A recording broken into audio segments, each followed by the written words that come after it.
DSMS homeo চিকিৎসক কল্যাণ society বন্দর EPZ Patenga zone চট্টগ্রামের উদ্যোগে হাম ও বসন্ত রোগ প্রতিরোধের জন্য কর্ণফুলী আইডিয়াল স্কুলে ফ্রি ক্যাম্প এর আয়োজন করা হয়। আয়োজনে সাংবাদিক মোহাম্মদ হোসেন স্থানীয় নেতৃবৃন্দ উপস্থিত ছিলেন। উদ্বোধনী অনুষ্ঠানে বক্তব্য রাখেন doctor Shamim Sikdar, doctor Nazimuddin Chowdhury, doctor Hafizur Rahman, doctor Rahim Chowdhury, doctor Shanu Das, doctor Amir Hossain, doctor Mizanur Rahman. চিকিৎসা বিষয়ক সম্পাদক ডাক্তার মোহাম্মদ দেলাওয়ার হোসেন বলেন, 6 থেকে 12 বছর ছেলে মেয়েদেরকে আমরা ওষুধ সেবন করাবো। ঔষধ সেবনের জন্য সহযোগিতা করেন অত্র স্কুলের প্রধান শিক্ষক।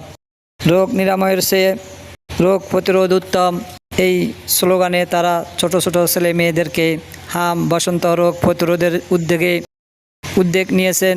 তাদের এই সংগঠনের মাধ্যমে তারা বিভিন্ন সময় এ ধরনের ফ্রি হেলথ ক্যাম্পিং করে থাকে।